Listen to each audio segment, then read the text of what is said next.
All right, so let's do a little drawing here. And this again is reference from newmastersacademy.org. Terrific outfit on the web. Check out, I have some lessons there. This is Rajiv. I've actually drawn him for years and years and years. And this is from a stack of photos that I got from them when I did my how-to book.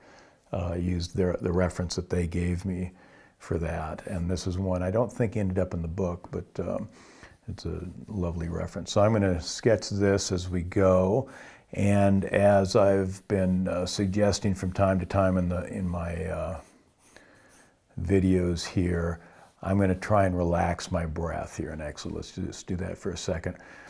And I've been doing a couple of these recordings this morning, so I'm already relaxed. But I'm going to try and breathe in for 2 to 4 beats, hold it for a second, breathe out for 4 to 8 beats, hold it for a moment, breathe in again. Do that 4 or 5 times. I'll just do it a couple. But that gets your body relaxed. It helps to remove the stress hormones, or stress chemicals, I should say. It brings in nice relaxation and heightens your attention, your focus, your creativity. And of course, the more you do it, the more of a kick you get of that. But anyway, we want to let our body know that we're in a different space now. We're in a creative space and not a to-do list or a anxious, stuck in traffic place. So it's very different motivations here. We want the body to know that, and we just want to let that body that works so hard for us and gets so kind of run through the mill sometimes in our daily lives, to let it know that here's a place where it gets to rest and enjoy just being, rather than being stuck in the doing stage. So here's my quick breath.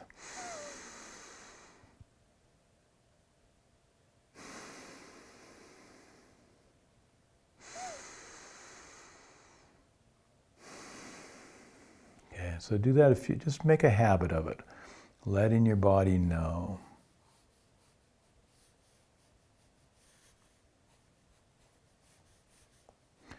All right, so today let's just kind of talk about doing art, making art a big part of your life. And it may become such a big part of your life that you become an artist, as I ended up doing. Or it might be that it's just going to be a hobby or practice, or it's going to be kind of a moving meditation. It's going to be something that you do for you, a self-care kind of thing, a part of a routine that you do in the morning before you go to work, or as you drink your coffee, or in the evening to unwind, or for a sketching for a bigger, ambitious project you plan to do, a big painting or something. It can be for any of those things. But if you're going to make art part of your life on any of those levels, let's bring that a little closer here. Then there's a kind of a cycle of action and a cycle of mindset. And you can actually start at any point in this cycle or circle. And there's autonomy. There's curiosity. There's passion. And there's purpose. And I got these ideas from a lot of places and gave a little bit of my own spin, but most of it's directly, there's a lot of people talking about these ideas, the basis of creativity, of performing at a world-class level, that kind of stuff. So it's brain science and behavioral science. It's really gone through a quantum leap of understanding, because there's a lot of money going into it, basically from Silicon Valley is the short answer. But Stealing Fire, Stephen Kotler and Jamie Wheel put that wonderful book together. They talk about some version of this. Now you can start any place. You can start being curious. Geez, I wonder what it'd be like to be able to draw.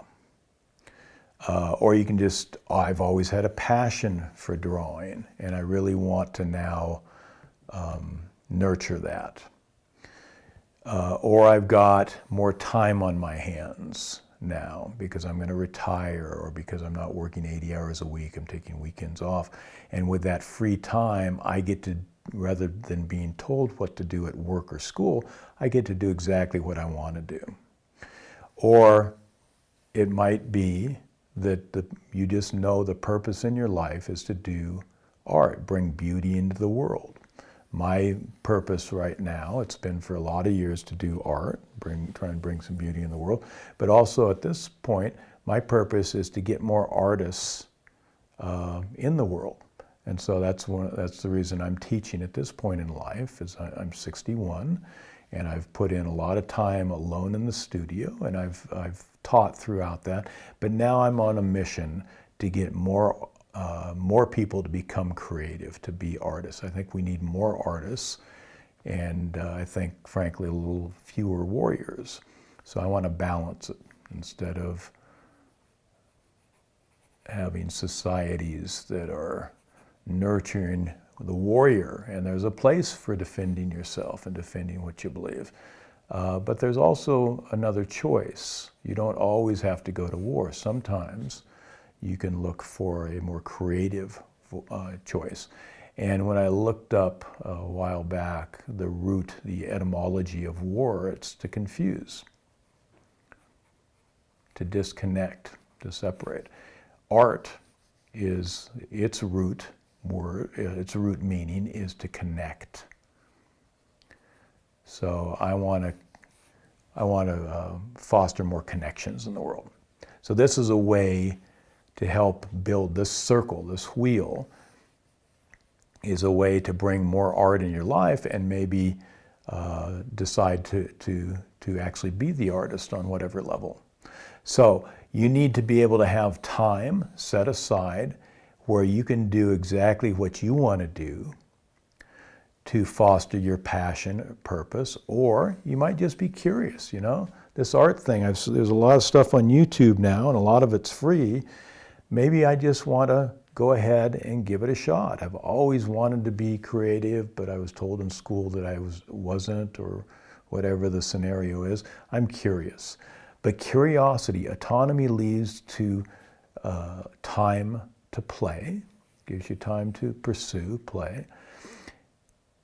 Curiosity over time leads to passion. If you get curious and play with it, find you like it, start to learn more and more about it, start to soak in these ideas, these lessons, look at art, all that kind of stuff, you get more and more curious. Hopefully you get more and more excited, and that curiosity, that simple I wonder, becomes a passion, becomes a bigger and bigger part of your life that drives a lot of the actions of your life. And that can lead to a purpose. You know, actually why I'm here is to put beauty into the world. I'm going to paint beautiful paintings, put them in a gallery, whatever, or tell beautiful illustrated stories and put those out in publishing form. And it can become part of your purpose, as it has for me. And then as you build curiosity to passion to purpose, then that feeds the need for more time to do it. And you start to arrange your life. You start editing out the things that don't matter, that aren't right on purpose, as much as possible. And when you can't draw, you've got to do the dishes. You start looking at the soap bubbles and the reflections in the stainless steel faucet, and you look out the window at the dappled light on the leaves. And when you can't draw with your hand, you draw with your mind. So that's kind of the formula for putting more art into your life.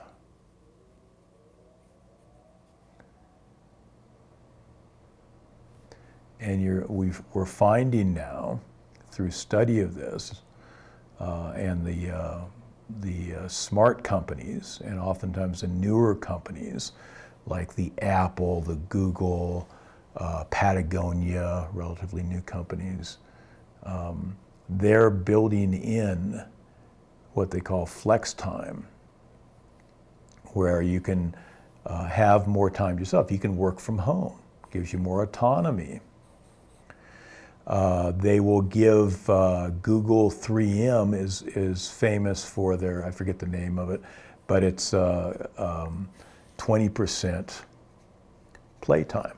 So 1 out of 5 days, the engineers at Google or at 3M is famous for it too,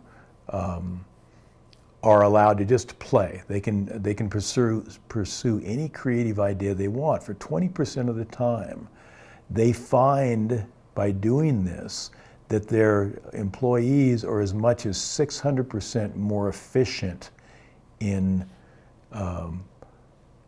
producing work when they are doing the company work. So to give up 20%, they get 600% more efficiency and get that much more work done. And in that 20% of the time, they will, from time to time, enough to make it more than worthwhile for the company, these people will come up with an incredibly creative idea. Google Glasses or Post-its was created this way. Patagonia will allow their employees to take surfing breaks. They have their company right on the beach, and they get to take off and do surfing breaks because surfing puts them into that flow state that meditative breathing did. We did a tiny little bit of meditating breathing before I got started here. And all those things, extreme sports, extreme focus, changing your breath, allowing you to feel like you're in control of your life and not a worker bee with a completely controlled life. All those things give you a sense or become a pathway to more creative, more exciting, more passionate, more purposeful behavior. And that makes for a better employee. So we want to do some of those same mind games ourselves.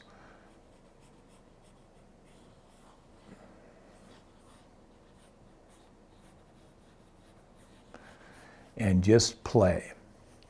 We work hard, we want to play hard.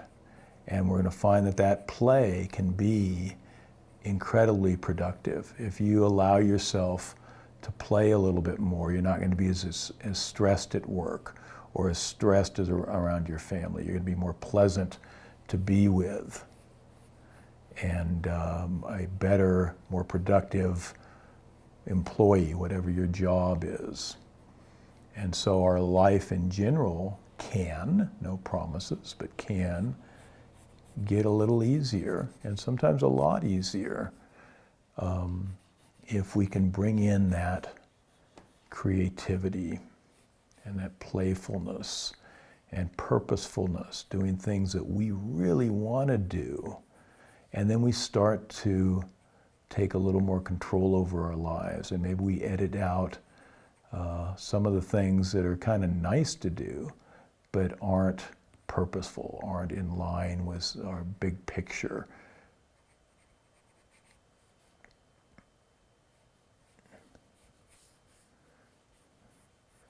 So anyway, it gives us a path to, I think, a better life.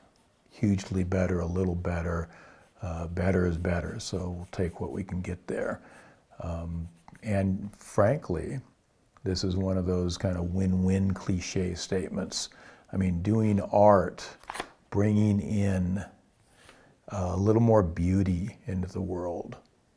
You know, there's still a magic for me after all these years, 45 years now, of doing art. There's still a magic of putting down a mark and having it represent something.